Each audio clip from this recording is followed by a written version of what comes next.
Hello students, आज का हमारा टॉपिक है इंडेक्स नंबर पार्ट 2। पिछले टॉपिक में हमने सूचकांक का मीनिंग, डेफिनेशन, यूजेस और उसके टाइप पढ़े थे। आज हम पढ़ेंगे सूचकांक कैसे ज्ञात किए जाते हैं।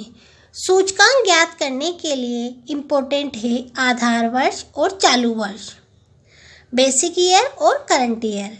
बेसिक ईयर के अंतर्गत बेसिक ईयर की प्राइस और बेसिक ईयर की क्वांटिटी। इसी तरह चालू वर्ष में चालू वर्ष की प्राइस और चालू वर्ष की क्वांटिटी। जो आधार वर्ष की कीमत है उसे हम कहेंगे P0 और जो आधार वर्ष की क्वांटिटी है उसे कहेंगे हम Q0।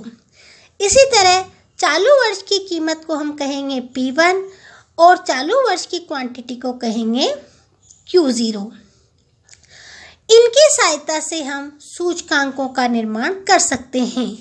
सूचकांकों के निर्माण में सबसे पहले हमने लिया है भारित सूचकांकों का निर्माण, construction of weightage index number.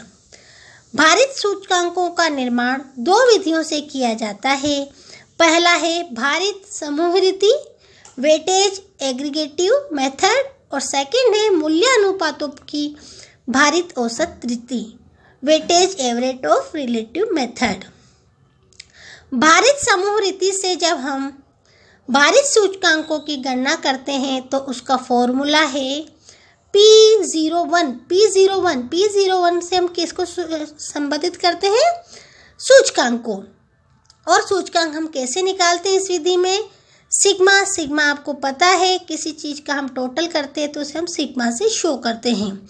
Sigma P1 Q0 upon sigma P0 Q0 into 100।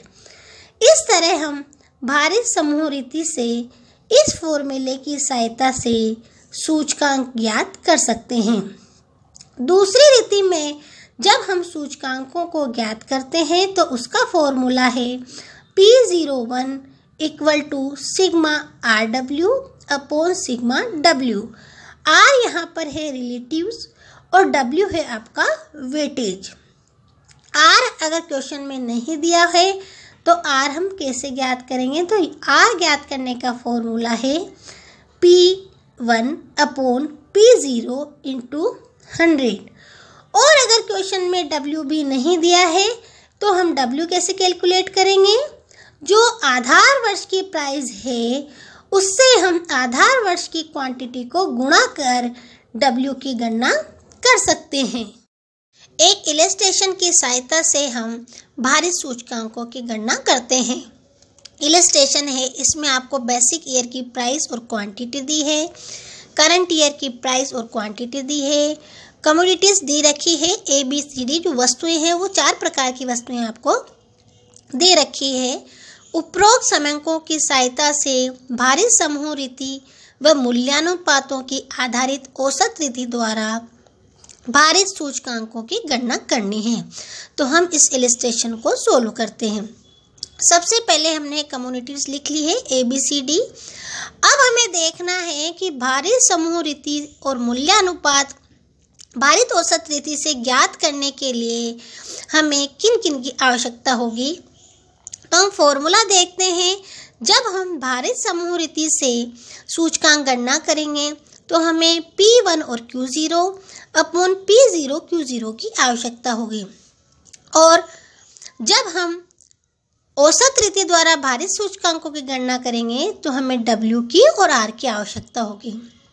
W हम कैसे ज्ञात करते हैं? P0 इंटू Q0 करके। तो हम सबसे पहले यहाँ पर P0 मतलब आधार वर्ष की प्राइस को लिख लेते हैं, जो है 5, 2, 4, 10। इसी तरह आधार वर्ष की क्वांटिटी की भी हमें इसमें आवश्यकता होगी। तो आधार वर्ष की क्वांटिटी Q0 को भी हमने 10, 20, 5 और 7 लिख लिया है। उसके बाद हमें करंट ईयर की प्राइस की आवश्यकता होगी। तो करंट ईयर की प्राइस भी हमने लिखा है 7.5, 2.4, 6 और 11। अब हम अगर फॉर्मूले में देखते हैं तो हमें सबसे पहले निकालना है P0 Q0। तो P0 कितना है अपना? P1 Q0। तो P1 कितना है? 7.5 और Q0 तो हम क्या करेंगे, इस P1 की Q0 से हम इंटू कर लेंगे, तो कितना आ गया 75। अब इसी तरह 2.4 के 20 से इंटू करेंगे तो आ जाएगा 48, 6 करेंगे 5 से तो आ जाएगा 30, और 11 की करेंगे हम 7 से तो आ गया अपना 77। तो उसके बाद हमें कैलकुलेट करना है P0 Q0। तो ये आपका है P0 और ये है आपका Q0। P0 और Q0 को गुणा करने पर जो आता है उसे हम W भी कह सकते हैं। तो इंटू करते हैं, 5 × 10 = 50, 2 × 20 40, 4 × 5 20 और 7 × 10 तो 70। अब हमें निकालना है रिलेटिव्स, मूल्यानुपात। मूल्यानुपात निकालने का फॉर्मूला है P1/P0 × 100। तो P1 कितना है 7.5 और P0 कितना है आपका 5 × 100 करेंगे तो आएगा आपके 150। इसी तरह P1 कितना है 2.4 अपॉन P0 कितना है 2 × 100। इस तरह से हम R कैलकुलेट कर लेंगे। अब हमारे पास R है और W भी है, तो हम R और W की इंटू कर लेंगे। तो 150 × 50 तो ये आ जाएगा आपके 7500, 120 × 40 तो ये आ गया आपके 4800, 150 × 20 ये आ गया आपके 3000, 110 × 70 तो ये आ गया आपके 7700। अब हम RW का कर लेंगे टोटल, जिसे हम कहेंगे सिग्मा RW। जब हम RW का टोटल करेंगे तो वह निकला हमारे 23,000। इसी तरह P0 और Q0 की भी हम टोटल कर लेंगे। ये आया हमारे सिग्मा P0 Q0 = 180। अब हम P1 और Q0 का भी टोटल कर लेंगे, तो सिग्मा P1 Q0 आया अपने 230। अब हम लगाते हैं फॉर्मूला। तो सबसे पहले भारित समूह रीति का फॉर्मूला लगाते हैं। तो भारित समूह रीति से सूचकांक ज्ञात करने का फॉर्मूला है sigma P1 Q0 upon sigma P0 Q0 × 100। तो यहाँ पर P1 Q0 कितना है 230 और P0 Q0 कितना है 180 × 100। जब हम इसे सोल्व करेंगे तो हमारा सूचकांक निकलेगा 127.78।